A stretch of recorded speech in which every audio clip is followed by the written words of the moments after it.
Hi everyone, I'm on the intersection of 59th Street and Freedom Place South. I am going to do a walk of Riverside South. It is a urban development project in the Upper West Side of the Lincoln Square neighborhood.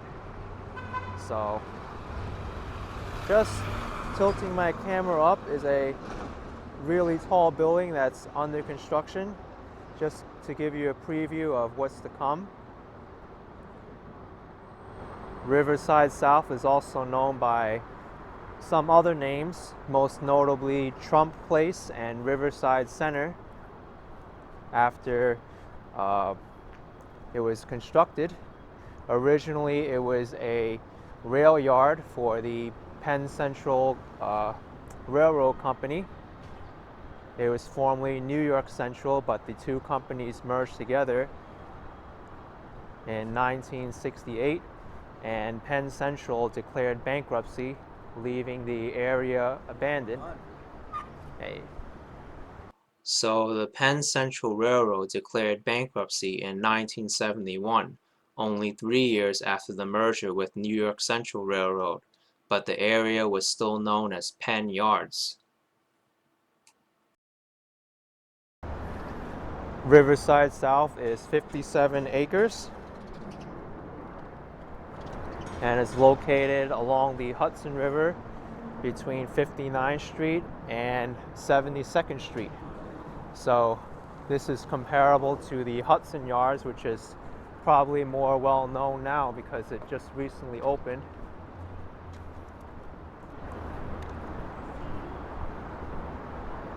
There's a lot of stores that are still waiting to coming soon. It's still a fairly recent development. The President of the United States, Donald Trump, had a lot of influence over the area back in the 1970s. And together with six civic associations, the Municipal Art Society, Natural Resources Defense Council, the Parks Council, Regional Plan Association, Riverside Park Fund, and Westpride, Donald Trump was able to develop this area and offer different proposals. However, his plans weren't always successful. There was a lot of opposition from many of the residents here.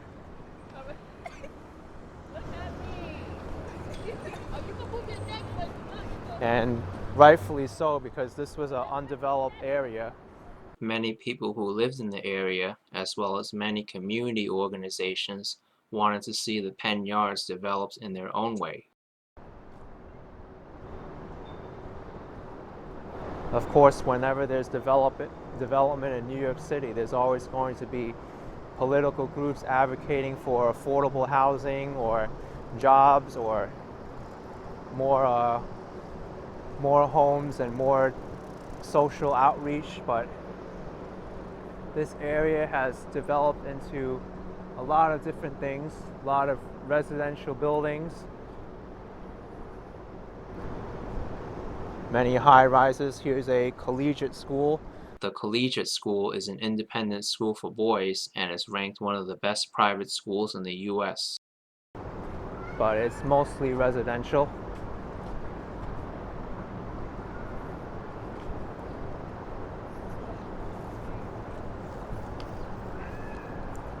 In 1982, there was a smaller project that was approved with the community called Lincoln West, but the developers never got the financing, so that plan never went through.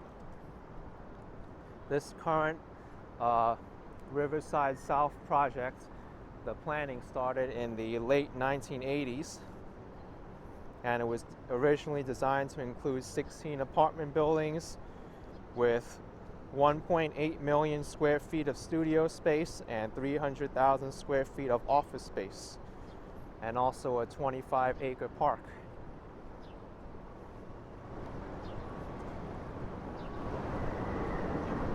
Donald Trump sold the project to investors from Hong Kong and mainland China in 1997. That's when the construction started in this project. However, those investors sold the remaining portions to the Carlyle Group and the Extel Development Company.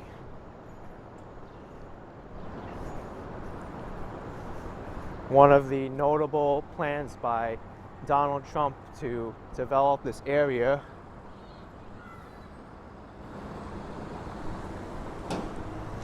was called Television City in 1985.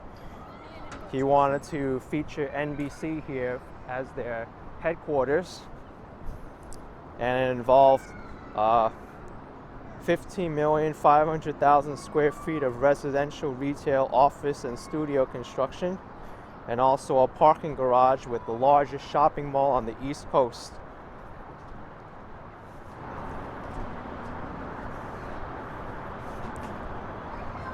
But this whole plan was going to be very opposed from the community as well as New York City's mayor back then.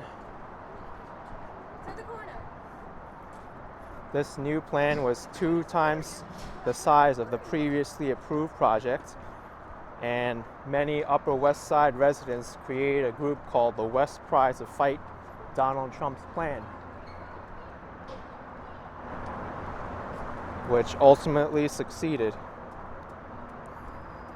So New York City's mayor back then was Ed Koch, and there was a very dramatic name-calling contest between Donald Trump and the mayor of New York City.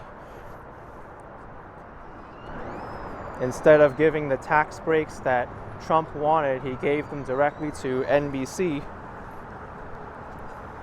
and then NBC would decide where the studios would be located and the headquarters.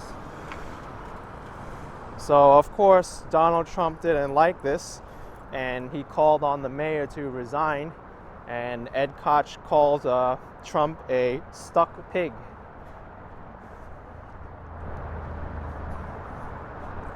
So long story short, Trump reorganized his organization, and then the plan finally got approved with many modifications.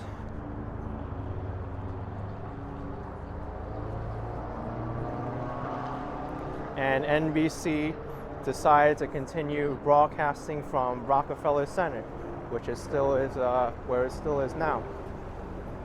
Okay, but if you're gonna go, then now you're So I just walked 1 block over from Freedom Place to Riverside Boulevard.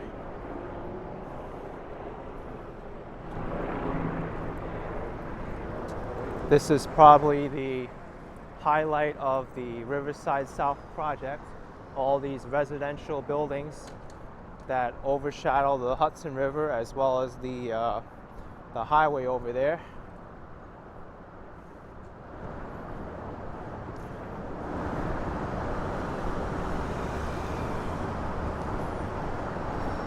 Partly this neighborhood is also called Riverside South because it is south of Riverside Park, which actually starts on 72nd Street. So it's only natural that it's called Riverside South.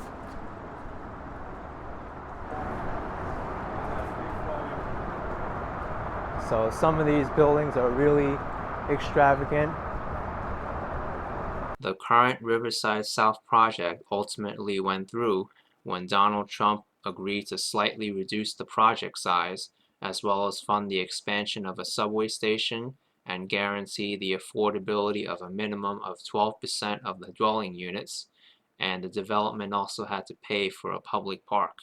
However, many people still oppose the project, with U.S. Representative Jerry Nadler saying the public park will be a private backyard for all these residents instead of the public.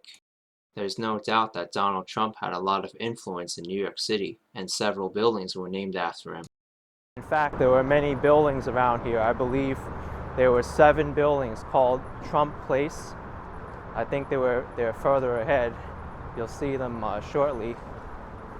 But actually, 4 of the buildings, I believe, were able to get the Trump name removed from the buildings.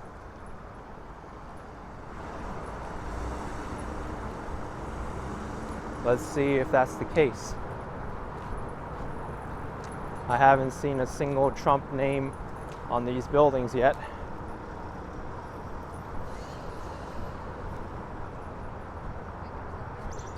I've heard stories of residents in the Trump Tower not liking their current position in the building because of the name and all the security that they have to go through to even enter their own home.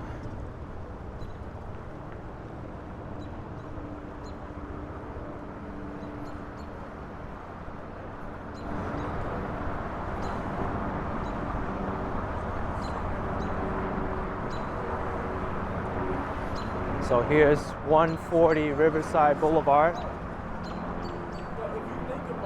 So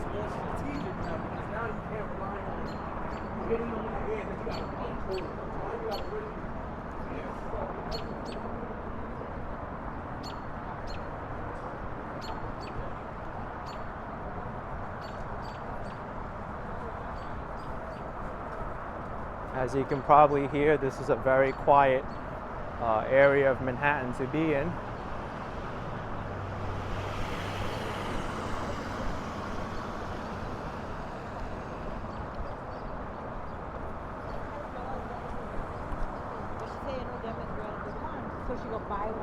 The closest subway stops are actually on Broadway, which are probably about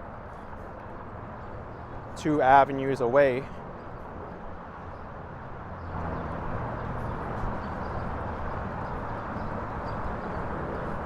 So here's 160 Riverside Boulevard.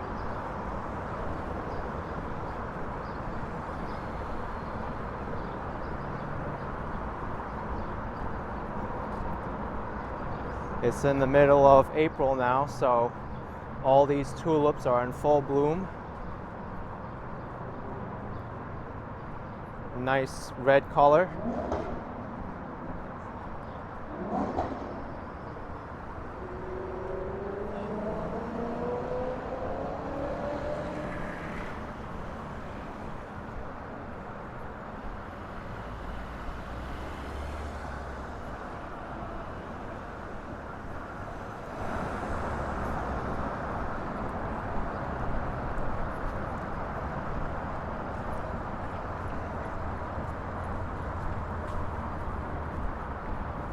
It's hard to believe that right underneath me are abandoned rail yards.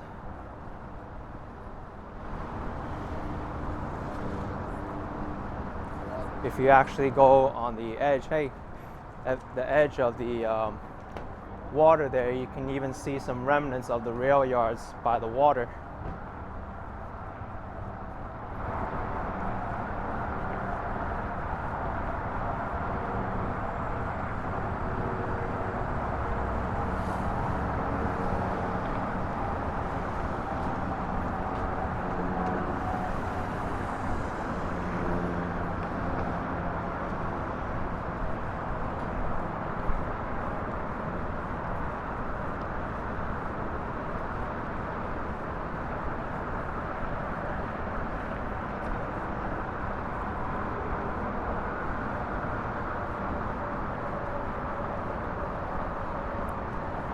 So here's the first building I see that's named after Trump.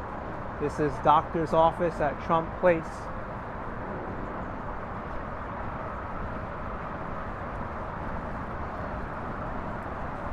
This might be the only building that's named after Donald Trump.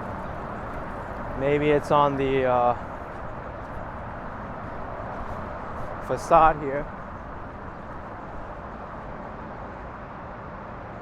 No, I actually don't see it. Maybe this used to be the Trump building, the Trump Place building, but the name was taken off.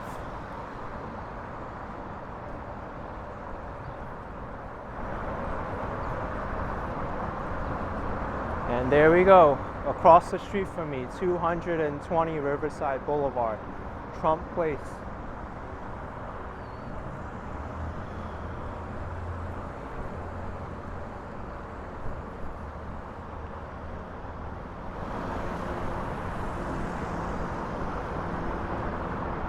regardless of whether you approve or disapprove of the president's rule over the United States, he did have a lot of influence over the area, and that cannot be denied.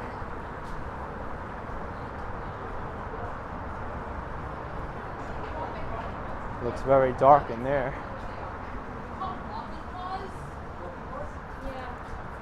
So I'm almost done with Riverside Boulevard. Interesting that Trump Place has scaffolding. I wonder what kind of construction work they're doing.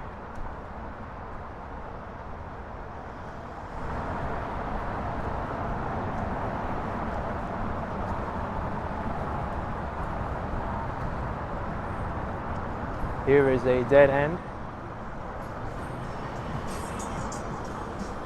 This looks like a very good place to have a residence, but actually it's a dead end for motor vehicles, but pedestrians and cyclists and other forms of transportation can get through. So this might be the last building on Riverside Boulevard, 240 Riverside Boulevard. It's called the Heritage.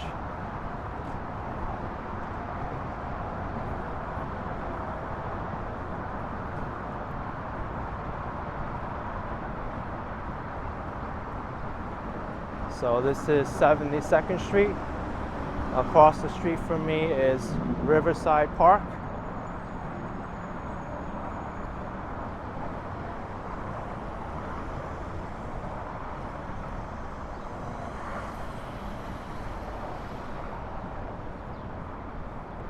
And also at Riverside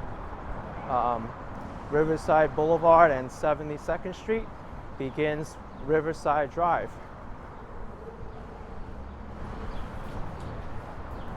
Riverside Drive extends all the way up to Upper Manhattan, way past the George Washington Bridge.